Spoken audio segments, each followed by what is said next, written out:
This is the New York City FC Pregame Live. Tonight, New York City looked for their first Hudson River Derby win since 2022 against the New York Red Bulls.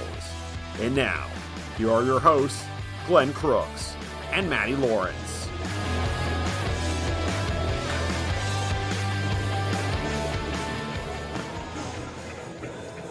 All right, it's not Matty Lawrence, that's Roberto Abramowitz, but I'm Glenn Crooks. I do the English radio, Roberto does the Spanish radio, and Matty under the weather today.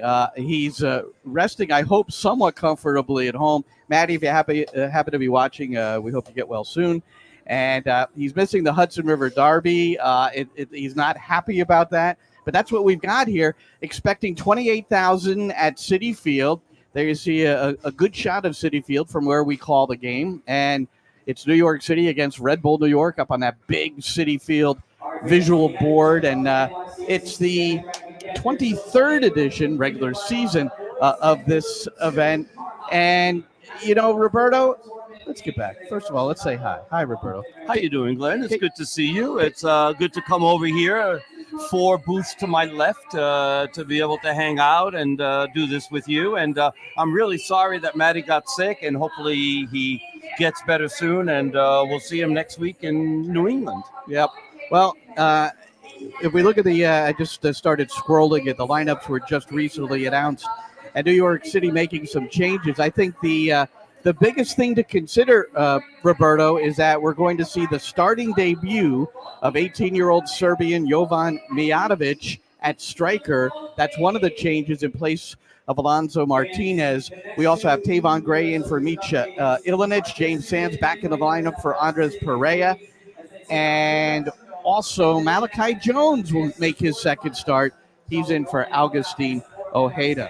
But Mijatovic, and I've got a clip from Nick Cushing here. As we spoke to him the other day, we knew he'd be in the 11, so Nick talked about it a little bit.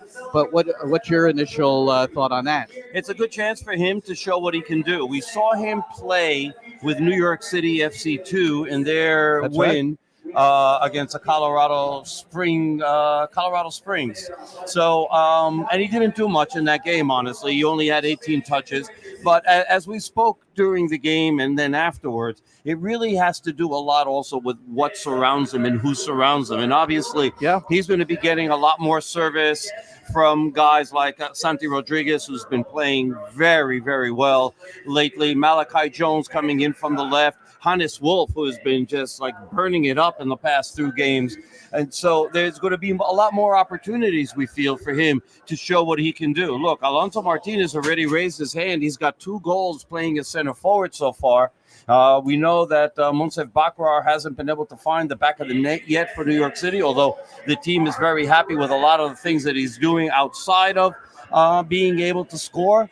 But, you know, we've talked about this, and we talked about this in New York City in NYCFC Views as well. Your main responsibility is still to score goals if you're in that position. Yep. So we hope that he can get on track. But in the meantime, they're going to give Mijatovic a shot here to see what he can do.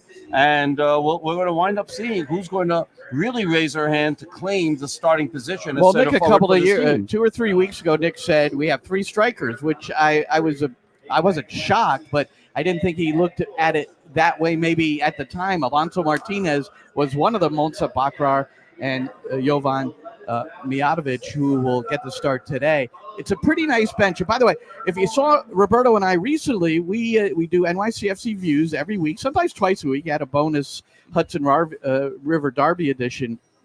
Did we do that last night? Yes. All right, that was last night. I can't remember. It goes quickly. A lot's happened between now and then. Yes. But you look at a bench like Martinez, Ojeda, Bakrar, and Magno. I mean, those are some attacking players. Magno, in fact, there's Matt Harmon, the Red Bulls radio guy in the background.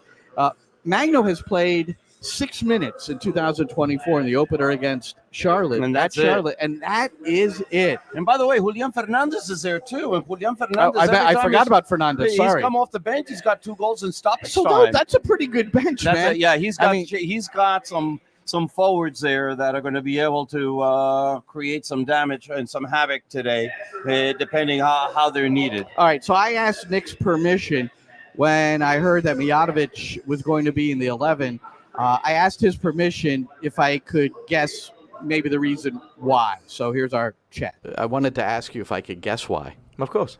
So I think that you'll be under pressure at times, maybe where you might have to be a little bit more direct, where you might not be able to build out, and he provides maybe a target that is better at holding up play than anyone else you have available. Correct. There you go. All right. When do I start? Well, but he is making the start, and now this is a pretty big moment for him, eh? Yeah, I think, he is a hold-up striker. He is a real physical presence. He's a focal point for us, and we know that we've missed that in previous games against Red Bull.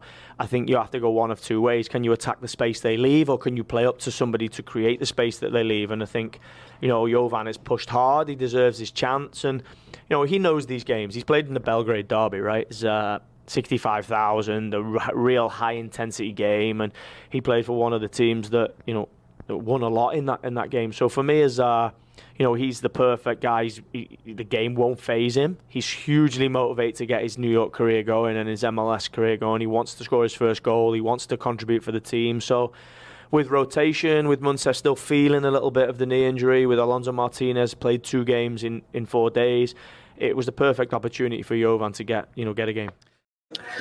There you have it from Nick Cushing. Indeed. Milo Kowalski, who's on the digital side, an artistic graphic artist. A lot of the things that you see behind the scenes, including uniform design, Milo's in the midst of some of this, yes, Roberto. He is. But I ran into him before we came on, and I was talking about Mijatovic, and his first thing was, when I heard about him maybe starting, I was like, wow, in a big match like this. But then I thought, I have a friend who got married to a Serbian, and he's been there and has seen the stadium and 65,000 partisan on one side, like a mile down the road, Red Star Belgrade. And he said said the stadium is like built in a bowl. Like he said, it looks like a bus station, but it's like underground. The description defied the fact that this 18-year-old is just. Have you seen the tifos from the fans from there? I mean, it's crazy. So we'll have to put that up at some point. Yeah, it really is. I mean, they take their soccer seriously over there. There's no kidding. It's a religion. So the idea is that this is not going to disturb him. No. That it's a Hudson River derby in front of 28,000. No. Okay. It's really funny. It reminds me of they were asking Nikola Jokic, the center for the world champion Denver Nuggets, although it should be just NBA champion Denver Nuggets. I said if he was like impressed or by the Miami fan base, and he's like, "Are you kidding me? Have you been to Serbia?" And then they show a video of what it is to be indoors in a basketball game in Serbia, and everybody has got flares and there's smoke everywhere, and everybody's jumping up indoor, and everybody's jumping up and down, and it's absolutely nuts. And it was like, Miami. Yeah, I'm really worried about that. It's crazy. So Mijatovic, a lot of the discussion around him. It's his first start, and then we'll see how it goes from there. The starters, as you see, scrolling along. One note on the Red Bulls side is that Emil Forsberg, the Swede, who has been fantastic, 4 goals, 3 assists. He's really the engine of the team. Lewis Morgan leads with 9 goals, 3 assists. He'll be in the starting lineup, but he's going to play in that midfield or attacking midfield role instead of Forsberg, who is ill. That's about the best we could say. He was questionable with an illness, so he's on the bench. And you would expect him to see, if he's on the bench, you expect to see him at some point. Yeah. But obviously the medical staff, the coaching staff, and maybe even himself personally, whatever this illness is, he felt like he couldn't play 90. So, one of the things that makes me wonder now, what's going to be the role for John Tolkien? John Tolkien last year especially, he was a guy who plays on the left side of defense, but he goes into attack a lot. And because last year this team was quite poor attacking wise, especially if you compare it to this year's team, you understand that he had to go and try to provide a lot of the attack. But with Forsberg here, he hasn't had to do that. They've asked him to sit further back, not to go that much into the attack, because he's got Forsberg literally right in front of him, and he's going to do all those things. But without Emil Forsberg there today, I wonder if we're going to be seeing Tolkien more in an attacking role that way. So it's a nice little chess match that we've got going on here today. Number 3 in the East, New York Red Bulls against number 4 in the East, New York City FC, trailing the Red Bulls by 3 going in.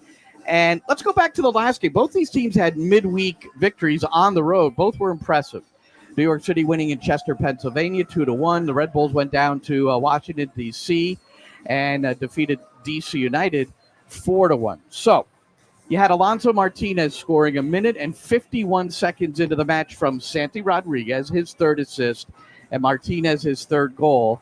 And then Hannes Wolf had a direct free kick goal. We haven't seen many of those. We had often talked about that until Santi Rodriguez scored on one earlier this year, which was the first since October of 2021. But the big question, and I asked Nick Cushing this, and this is part of the pregame show presented by Ford coming up at 7:15 on the New York City FC network. But I asked him about this because it was at such an angle, you have to wonder, is it a cross or is it a shot? What is it? Well, is it a service? Is it a shot? Nobody really cares right now. I understand, but I just wonder. I asked him in front of the team yesterday post match we do a recap, and I put it in the recap last and asked, shot or cross, and he said shot in front of the team, and the team actually erupted in laughter. I don't think the team believe it was a shot, but he said shot. He said he saw the keeper was edging, and he felt that he had an opportunity. So, opportune moment to get his first New York City goal. I don't know if you've seen the recent photo from the club that they put up online of Hannes Wolf. He's like the surging, attacking dribble forward. It's a tight shot of him, and he's smiling. I mean, does he smile while he plays? Have you noticed this before? I think he smiles when he creates goals and scores them. I think I actually love working with Hannes because this guy has come from one of the top 5 leagues in the world. He has an incredible physical ability. He has huge potential to be a real impact player for us. And when it didn't happen at the start of the year, you could see the frustration and the real desire in his training and in his demeanour. So I had full confidence it was going to come, because when you have such a desire and a drive like that, it's round the corner, right? And for him to get the 2 assists in Toronto, I really feel like it was a pivotal moment. Then to get the goal, and now he's just got to continue it. All right, so now he's got a goal and 3 assists, and he's always somewhat looked the part, but I think it just took him a while to become fully fit, to be able to contribute in the proper way. We saw the MLSPA release their salaries, and Hannes Wolf, it's all public. He's on $1.5 million annually, which is a pretty hefty salary. So it's honestly, he's expected to produce. Yes. When you make money like that, it's like Santi Rodriguez is a designated player making a lot of money, expected to produce. Thiago Martins, the captain, is a designated player on a lot of money, expected to lead and produce. So it's that's the expectation. Yeah, exactly. And it's going to take a while for a lot of these guys to adapt and to get to know their teammates, and we're seeing that with New York City. It started out as a struggle, and then after that, they've started to come into their own. That 5-game homestand where they won 3, tied 1, and lost 1, really show that the team was starting to come together. And that's the only game that they've lost in their last 6 games, that game against Colorado. And now the New York City's done something they didn't do at all last year, win twice on the road. And they tied into Miami as well. So now you've gotten the results in your last 3 road games for New York City. And that's pretty damn impressive, no matter where you're playing them. Yeah. Well, the game at Philadelphia, before we get to Raccoon Gate, Matt Freese, he had 4 saves. And I thought this was his best one. And this is my commentary. Now in the 36th minute, overlapping Hariel. He gets it. First time service, first time shot. Kick save, Matt Freese. And a beauty. It's hockey playoff time, and Freese, he was caught leaning to his right and got his left leg out, Sal, and that was a tremendous save. One of the many that we've seen from Freese. He's 3rd in the league in saves, and many of them have been just absolutely brilliant, and that was one of them. Sal Rosamilia with me on the broadcast. He's a former goalkeeper, so he was very appreciative of that, Roberto. I'm sure he was. And, yeah, that was a spectacular save, just a reaction save. And he might be right now the best goalie that MLS has, the way he's playing. I mean, in the game before, he had 9 saves and 11 shots, which was career for him, career high for him.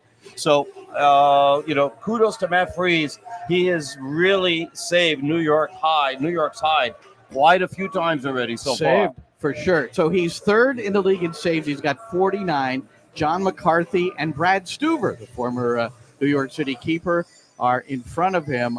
Sixth in MLS, 1.15 goals against, and save percentage seventh with a 76.6. So if you're in that range, save percentage, that's the statistic I always look at, is percentage of saves. And then, of course, you have the expected goals minus what you've saved. I don't know exactly what to call it either, Roberto. We were discussing that last night on NYCFC Views. But he's allowed 4 less goals than everybody expected him, or that the numbers expected him to give up. By the way, it's raining. Well, and by the way, Roberto Abramowitz, his weather forecast last night, he said cloudy, mid-60s, no rain. So I just want you to know that the game hasn't started yet, by the way. I still hold to that. Well, there was rain in Philadelphia or in Chester, Pennsylvania. Yes, it was. And there was a little guy that came onto the field, and we're going to let Roberto tell you what ultimately happened with Raquinho, the raccoon, which this has been pretty global in its scope. It's crazy. I don't know anyone that doesn't know about the raccoon, including head coach Nick Cushing for New York City FC, who had to, for over 3 minutes, kind of watch it, be amused by it. But I did bring it up to Nick, and he broke a news story. He revealed something that the team is doing now, and I'll let him tell you. It's being seen everywhere, the late night shows. I mean, it's pretty crazy. It was amusing to a point, but there was also a point where I saw you trying to make sure that your players were ready when the whistle sounded again. Yeah, I think it was, even in the moment, I was laughing in the moment. Is a moment where you just go crazy. The raccoon, it actually ran across the back of the dugout. I don't know if the cameras caught this. It ran through the crowd across the back of the players. They did see, and a then little it came bit. round, and then it came onto the field, and it was following it pretty closely. I mean, the whole track. We spoke about it all the way through the training facility. Actually, I don't mind revealing this, but we now have adopted we've bought a big fluffy raccoon that we're going to take on the road with us everywhere. It's now our team's mascot. So we haven't actually named it yet, but it's going to, the players and the staff have adopted it, and it's now become part of the team, and it's going to come everywhere with us. Maybe like they're doing with the stadium supporters section, they've put out a tweet to get suggestions from the supporters. Maybe you could get suggestions from the supporters about the raccoon. Yeah, maybe they could name it for us. So. Yeah, that's what I mean. Yeah, name it. Of course, I don't mind that. All right. Now, that's pretty funny. So the first road trip is New England, so we'll be looking out for when we go up to Gillette Stadium for next weekend's road match. It's home today, Citi Field. These two have never met at Citi Field before. And by the way, Nick did say if supporters want to, and they've been piling in, they've been pouring in these suggestions for the raccoon that they picked. So we'll see. Maybe by the weekend they'll have a name for this thing. But first match at Citi Field. Does that mean anything, Roberto, to you? In terms of the rivalry? No, not in terms of the rivalry. What I'm interested in is going to be what this place sounds like. I mean, in general, it's normally louder than Yankee Stadium because of the configuration of the stadium, and the supporters and the fans are closer to the field than they are in Yankee Stadium. Yankee Stadium feels massive. This place feels a little bit more intimate. It is a little smaller. This holds 42,000 and change. Yankee Stadium holds around 49,000, so there is that difference. But it just feels like it's a little bit more intimate over here, which means that it's going to be louder. You're going to literally feel it because the Red Bull supporters are like here. 2 sections down over here to the left. Get them to wave to us. Absolutely. Do they know us? They might. You may not want to wave. We're in good standing. I don't know about English. Spanish is in great standing. So we're going to have them there. So that's going to be fun. All the way to the right is where the New York City supporters are, and they're much closer to the field. And it's just so if we're looking at it here, so supporters are in that right hand by the foul pole, correct? Exactly. Right underneath the New York City logo that you have there on the upper right-hand corner. Yep. And the Red Bull, if you see Citi Field in Queens, up and to the left, that's where they're at. We can't get a camera on them, but that's where they're at. So we will hear a bit, I'm sure, at times from the Red Bull fans. So, Oh yeah, you're going to hear them quite a bit. This is one of 3 rivalry games today in MLS. So I'm going to ask you to I'm going to quiz you what the name of the derby is called. Toronto FC versus Montreal. What is it? The It's Route easy. 415 or something like that? Okay. It just says Canadian derby here. Oh no, there is a name. I forget what the. I think there's a highway which I think is 415 between both cities. Houston and that's versus what they call Dallas. The Texas Texas Derby. Yeah. RSL versus Colorado. Ooh, I knew that one. Hold on a second. Just give me a second. It's Rocky Mountain. Yeah. Rocky Mountain. Okay. No, not high, please. And you're not Seattle, playing Vancouver. Cascadia. Okay, Cascadia. Good. I did sing there for a moment. Yes, please don't do that And again. a shout out to Harry Chapin's family who performed at the State Theater in New Brunswick the other night. An emotional night for my family. My wife in particular is a massive fan of Harry Chapin. So the fact that I got some words out in song made me think of that, Roberto. Hey, how about this guy who, let's see if I can find him. Where are you? There you are. Dome Terron, back in managing with Atletico San Luis. And what do you think about that? He's down in Liga MX. You made some comments last night on our podcast about, and then I followed up with some of the other places he's been. Dome is a glutton for punishment, I think. Yeah, he really is. I wish him luck. It's a very tough league to be a coach in. It just really is. The massive impatience that they have there is second to none. And I mean second to none in the world.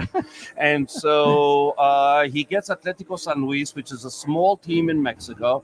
They're not a big team at all. And but last year, so in the last season, okay, because their year is 2 seasons, and so this season it just ended. They were terrible. They didn't make the playoffs, and 10 teams make the playoffs, and out of 18 in Mexico. So they were on the outside looking in. Now the season before that, they did very well. They were a top 4 team, and they were tough out, and they played well. So and then that's what happens, right? You have one really good season. They don't do well next season, gone. They don't give you a chance to say, all right, let me fix what we did. Nope, you don't get a chance to fix anything. If it's not right, you're out. Okay, very quickly, I wanted to show this. Ran into Kevin O'Toole. I know you've had some interaction with him about his fandom aspect. New York Knickerbockers, who couldn't clinch last night, Game 7 now on Sunday. But Kevin O'Toole, yes, this is indeed a Jalen Brunson gesture. So Roberto Abramowitz, thank you so much for sitting in. I'm Glenn Crooks. We're both doing the commentary, Roberto in Spanish, myself in English. The English side will also be on Apple TV, MLS Season Pass to listen to myself. And Joe Tollison filling in for Matt Lawrence tonight. And that's coming up shortly, 7:15 for the pregame show, 7:30 for the Apple TV app, 7:40 p.m. for kickoff, Hudson River Derby. Let's have a good one. All right. Do you know that we're having guys jumping out of planes and landing That's here? That's great. right? I don't think we're going to be able to see that though. But you're going to have to describe it. All So right. yeah, so there's going to be guys jumping out of planes, and they're going to bring the game ball. Okay. They're bringing the game They're ball. bringing the game ball. All right. I was not notified of this, but I'm very happy that it's happening. I will look out for it, and if it's happening during commentary, I will. We did a play-by-play of a raccoon. We could certainly do a skydiver with the game ball, right? Yeah. All right, Roberto. Have a good one, man.